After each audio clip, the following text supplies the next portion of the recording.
People's Food Co-op is your neighborhood grocery store owned by 12,000 of your friends and neighbors.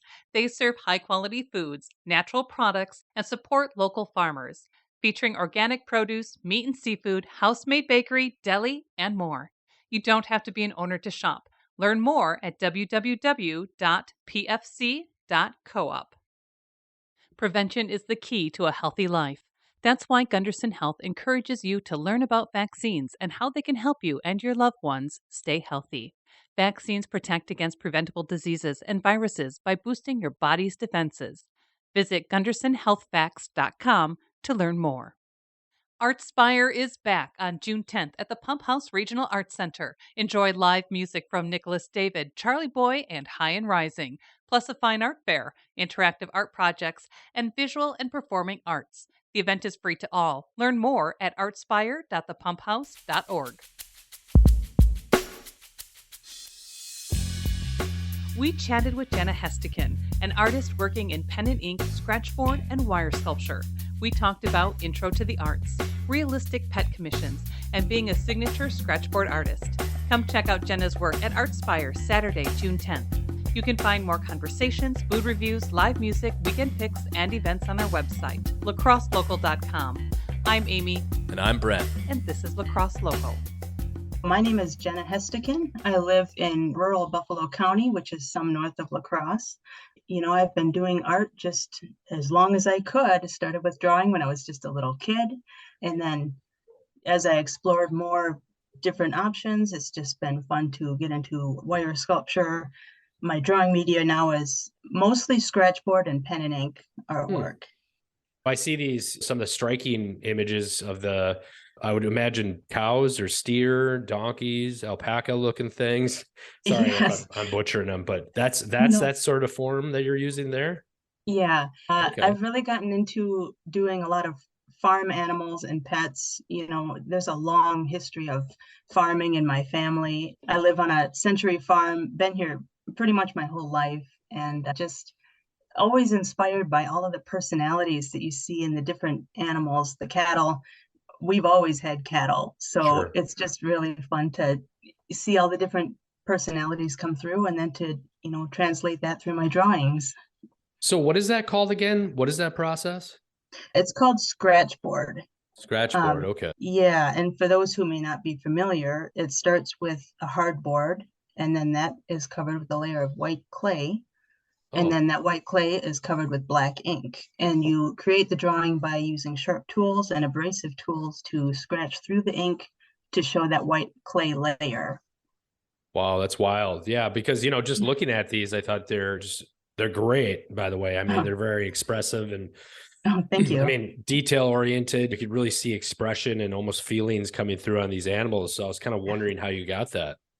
Just a lot of study, really paying close attention, not only to the animals in life, but also to the reference photos that I use, just getting down to individual hairs on the face and the highlights in their eyes. And it's just great fun to try and capture not any animal, but that animal.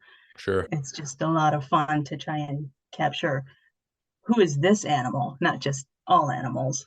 By checking out your website, thecozyred.com, looks like you do sculpture too, drawing. Yes. You have a novel. Yes, that's correct. Are you staying busy or? Yeah. Yeah, there's always something going on, but it's just I can't resist doing something creative just as often as I can, and it kind of has gone down different trails over the years. But so yeah, I do also write historical fiction, and I have 2 novels and more in the works. My career, I guess you could say, is more on the art side of it. So just kind of a little bit of everything. So you're going to be down at the art market at Artspire on Saturday, June 10th. Yes. So people at that time will be able to pick up original drawings, I assume, and the wire sculptures and frame pieces, note cards, all the stuff. Yep, that's absolutely right. I've got a whole bunch of new sculptures not yet on my website that I'll have available there, and new drawings. I may have framed prints, I'm not sure, but I always have packaged prints and note cards as well. So it should be a lot of things to pick from. So how did the wire sculptures come along? How did you just pick that up one day, or how does that kind of Yeah. work?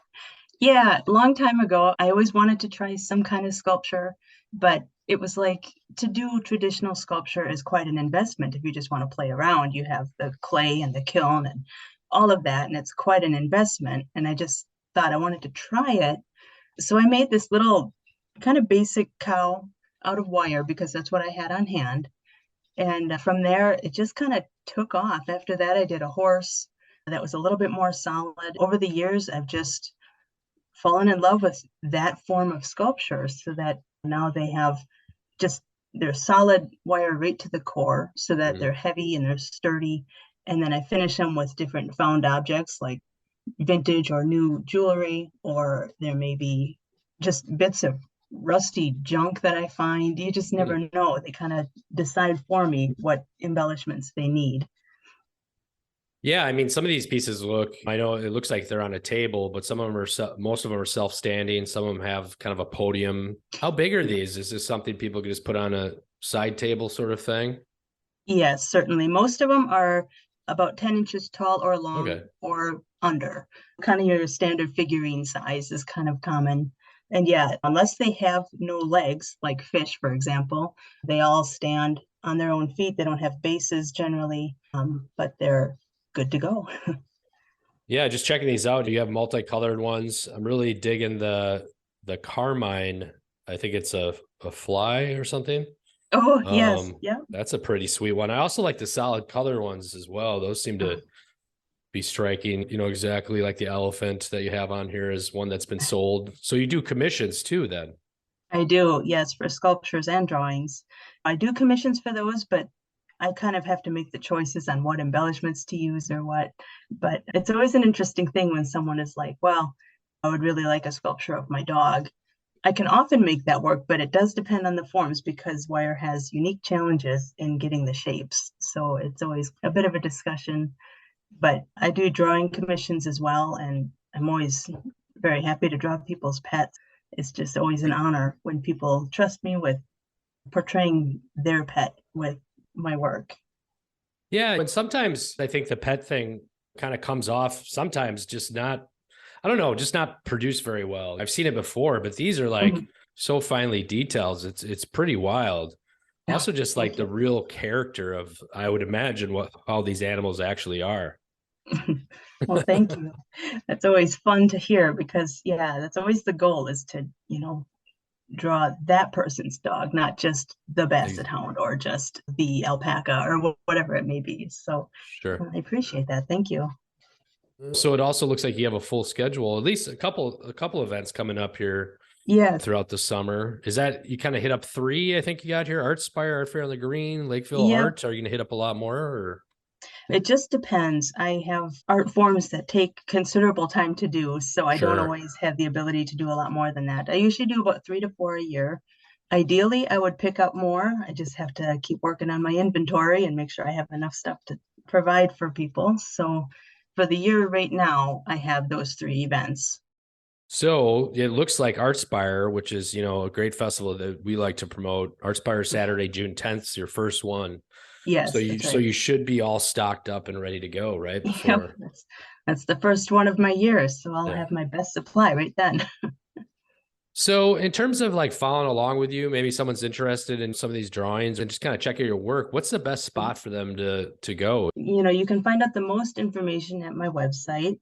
And then also through my website, you can find my Instagram, which is my most used Instagram or my most used social media platform. I'm also working on Facebook somewhat, so I can be found all three of those places.